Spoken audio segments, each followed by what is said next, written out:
नमस्कार दोस्तों, मैं बोकारो से नगीना शर्मा बोकारो गार्डन में फिर से आप सबों का सारे व्यूअर्स का तहे दिल से स्वागत करती हूँ।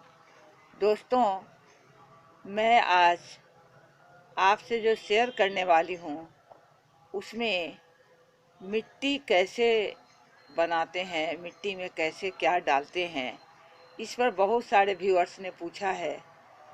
मैं बार बार ये कह देती हूँ कि मैं 50% बालू और 50% खेत की मिट्टी और ऑर्गेनिक खाद रखती हूँ।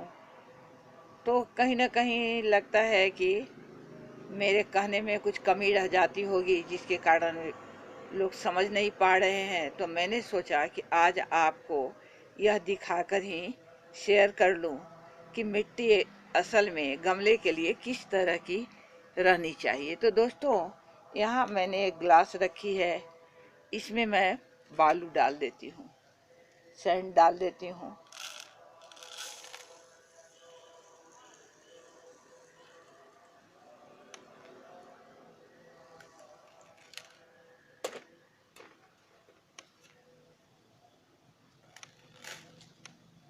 एक सैंड हो गए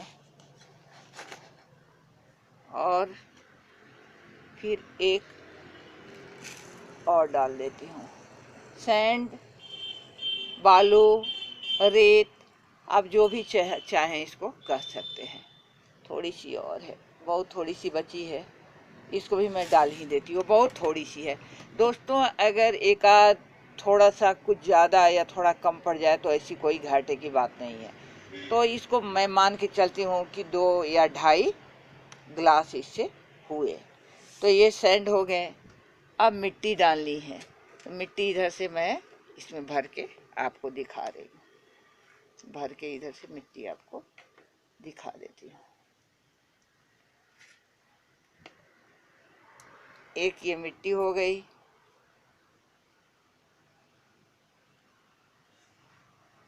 %50 मतलब 2 अगर हमने इसमें रेत डाले हैं तो 2 ही मैं इसमें मिट्टी डालूंगी, यानी बराबर 50-50। तो इस तरह से 50%। अब 2 ग्लास इसमें मैंने खेत की मिट्टी थोड़ी आपको महीन दिख रही होगी, क्योंकि मैंने उसको बालू चालने वाले जो होते हैं उनसे मैंने चाल कर इसको महीन कर ली है। दोस्तों, थोड़े से बालू ज़्यादा थे, इसलिए थोड़ी सी मिट्टी मैंने और इतनी मिट्टी मैंने और बढ़ा दी है। चलिए, हो गया। तो इसमें आपने देख लिया कि 50% बालू और 50% इसमें खेत की मिट्टी है। अब बारी आती है इसमें फर्टिलाइज़र की। तो फर्टिलाइज़र में आप चाहो तो ऑर्गेनिक फर्टिलाइज़र, गोबर के खाद, ये सब उपयोग कर सकते हो। तो ये आप थोड़ी आपके ऊपर है, अगर आप थोड़ी चाहे तो ज़्यादा भी डाल सकते हैं, थोड़ी कम भी डाल सकते हैं, ऐसी कोई बात नहीं है। ये मैंने फर्टिलाइज़र इसमें डाल दिए।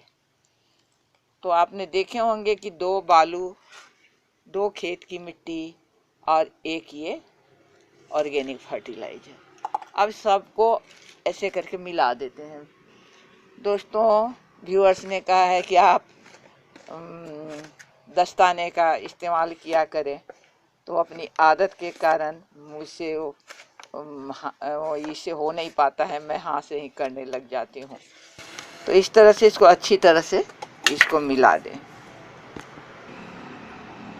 दोस्तों, ये गमले जो आप देख रहे होंगे, आपको याद होगी इसी गमले को हम लोगों ने बनाई थी। काफ़ी भारी है ये, चूँकि हम लोगों ने इसमें अच्छी ये सैंड और सीमेंट की मात्रा दी थी। मार्केट में जो बनाते हैं वो तो बहुत ही कम सीमेंट डालते हैं, जिससे वे गमले कमज़ोर भी होते हैं। लेकिन ये अपनी बनाई हुई जो है पॉट, ये काफ़ी मजबूत है। तो दोस्तों, इसी में मैं आपको एक आज फ्लावर लगाकर दिखाने वाली हूँ, जिसे मैंने कटिंग से बनाई है। तो सबसे पहले तो इसके ड्रेनेज वाले होल पर एक ये रख देती हूँ। तो जो फ्लावर मैं आपको लगा के दिखाने वाली हूँ दोस्तों, इसका नाम हम लोग जानते हैं, इसको हम लोग किस नाम से जानते हैं? गंधराज। दोस्तों, जिस प्लांट को हम लगाने वाले हैं इसमें, उसको गंधराज नाम से जानते हैं। कहीं कहीं पर इसको गुलचंद भी कहते हैं, अनंत भी कहते हैं, गार्डेनिया भी कहते हैं, एवर ब्लूमिंग गार्डेनिया। इसकी कलर वाइट होती है, ऑफ वाइट होती है, क्रीम होती है, लाइट येलो होती है। दोस्तों, तो इसके बारे में हम लोग बात करते रहेंगे और इसमें हम लोग प्लांट की व्यवस्था भी करते रहेंगे। तो दोस्तों, इसमें मैंने पहले ड्रेनेज पाइप पर इसको डाल दी है। अब इसके बाद मैं इसमें जो घर में बना के रखे हुए हैं नारियल के छिलके की ये जो तैयार की है, इसको डाल देती हूँ, ताकि ये हमारे ड्रेनेज वाले में मिट्टी को न निकलने दें और पौधे में पानी की नमी को बरकरार रखें। फिर ये कुछ फर्टिलाइज़र का भी काम करते हैं। तो इस तरह से मैंने इसको इसमें कटे हुए वाले को डाल दिया। इस तरह से इसको इसमें डाल दिया। अब इसमें मिट्टी भर दूंगी।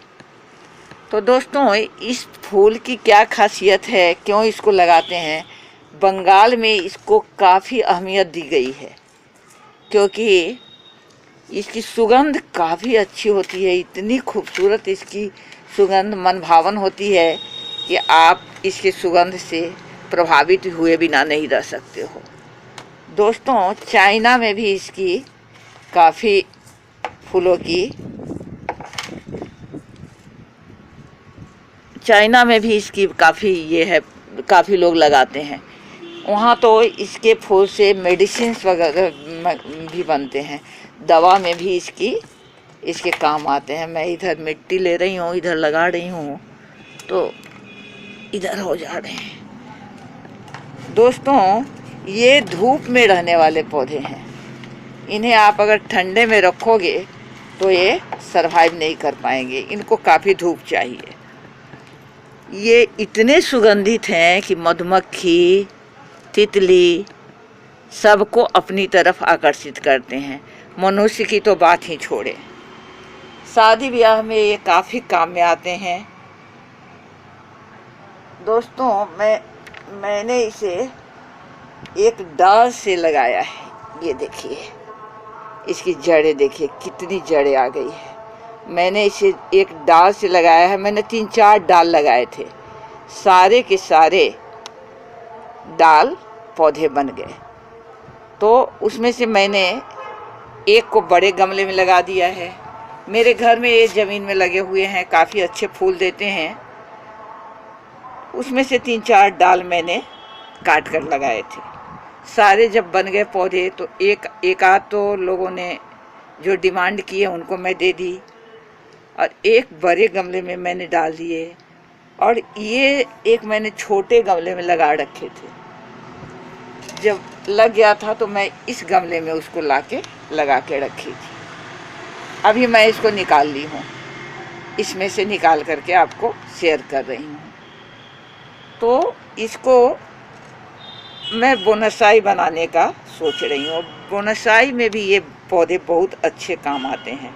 ये भी अच्छे बोनसाई भी बन जाते हैं। इसमें फूल स्प्रिंग में और समर में इसमें काफ़ी फ्लावर आते हैं। वैसे अगर अच्छी वातावरण मिली तो ये हल्के फुल्के फूल साल भर देते हैं।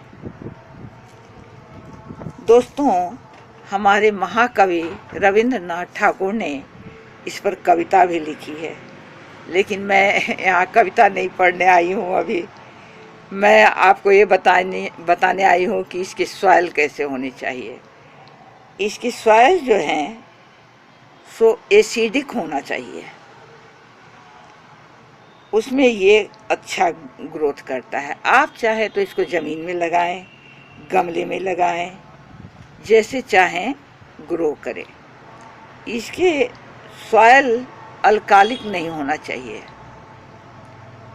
और इसे आयरन की कमी नहीं होनी चाहिए। अगर आयरन की कमी होगी तो ये फ्लावर नहीं दे पाएंगे। इसे अधिक खाद, सूरज की रोशनी, पानी बहुत पसंद है। दोस्तों इसे पानी भी अच्छी चाहिए। गर्मी के दिन में तो काफ़ी पानी चाहिए। मैं इसी से डाल देती हूँ क्योंकि मुझे दिक्कत हो रही है डालने में। फिर मैं उसको संभाल दूँगी। ऐसे करके इसको, तो इस तरह से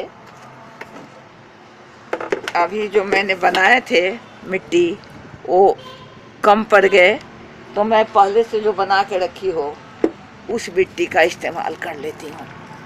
चलिए, ये भी वही मिट्टी है, मैं पहले से मिट्टी बना के रखती हूँ। आज मुझे आप लोगों से शेयर करना था, इसलिए मैंने उसे आप लोगों को दिखा कर बनाया है। तो इस तरह से इसको मैं इसमें लगाकर बोनसाई बनाने का सोच रही हूँ। जब ये बोनसाई का रूप लेगा, जब इसकी मैं वायरिंग करूँगी, फिर उस समय भी मैं आपसे वीडियो शेयर करूँगी। देखिए इसके रूट्स इतने बड़े हैं, इतने ज़्यादा हो गए हैं कि यहाँ भी बाहर भी आ रहे हैं।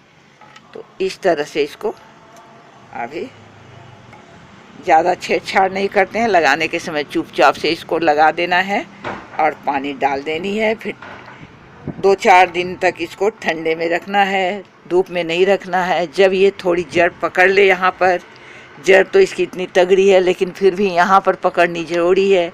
जब यहाँ पर पकड़ ले तब इसको धूप में ले जाएं। दोस्तों मैं आपसे अपने दूसरे गमले वाले वीडियो और ज़मीन में जो दूसरे गमले वाले जो मैंने प्लांट लगाए हैं उसको, और जो बड़े वाले खेत में मेरे लगे हुए हैं उसको भी मैं आपसे ज़रूर शेयर करूंगी। लेकिन उससे पहले मैं इसमें पानी डाल देती हूँ। दोस्तों इस फ्लावर को ज़रूर लगाएं। आप इस फ्लावर को अगर लगाओगे तो बाद में सोचोगे कि कितनी अच्छी फ्लावर है ये। इसकी सुगंध इतनी अच्छी होती है कि पूरे वातावरण में आपको बहुत मीठी और बहुत ही प्यारी सी सुगंध होती है इसकी। दोस्तों अभी पानी थोड़ी ज़्यादा लग रही है लेकिन कोई बात नहीं है, पानी सब धीरे धीरे करके इसमें से बाहर निकल जाएंगे। थोड़ी सी यहाँ जड़ें भी बाहर आ गई है तो इसको थोड़ी सी मिट्टी डाल के और ढक देते हैं। यहाँ देखिए थोड़ी सी जड़ें इसकी और बाहर आ गई है।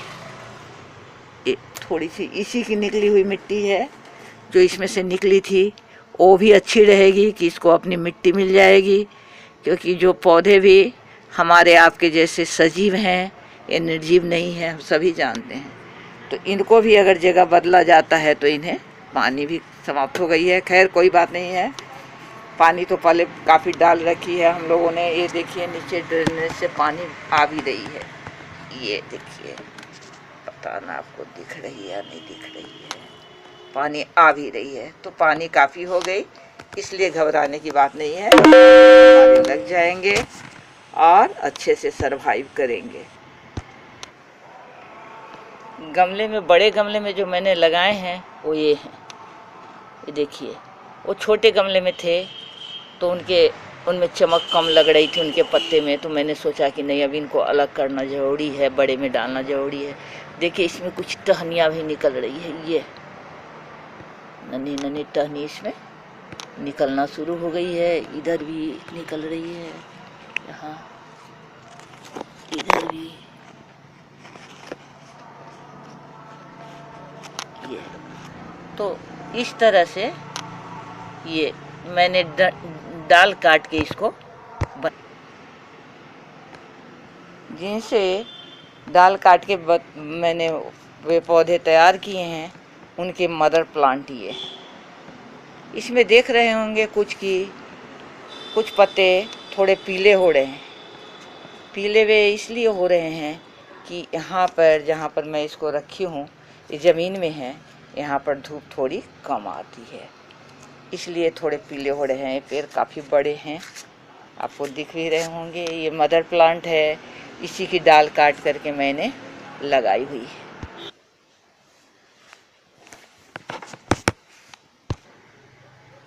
दोस्तों, इसके देख रहे हैं पत्ते किस तरह से पीले हो रहे थे। अब इन्हें भोजन की कमी हो रही थी, तो मैंने इनके पॉट बदल दिए। अब ये बड़े पॉट में आ गए हैं। अब ये भी जैसे इनके साथ में लगा हुआ एक पौधा जो उधर देखे हैं आपने, उसमें डंठल वगैरह निकल रहे हैं, उसमें वैसे ही इसमें भी डंठल निकलना शुरू होंगे। तो दोस्तों, इस तरह से मैंने आपके साथ गंधराज गार्डेनिया, जिसको बोलते हैं अनंत बोलते हैं, इसकी वीडियो शेयर की है। आपको वीडियो अच्छा लगे तो ज़रूर लाइक करें, शेयर करें, सब्सक्राइब करें। धन्यवाद दोस्तों। इसी के साथ नगीना शर्मा आप लोगों से विदा ले रही है। फिर अगले वीडियो में मिलूँगी। तब तक के लिए दोस्तों को नमस्कार और मेरे बच्चों को बहुत बहुत प्यार।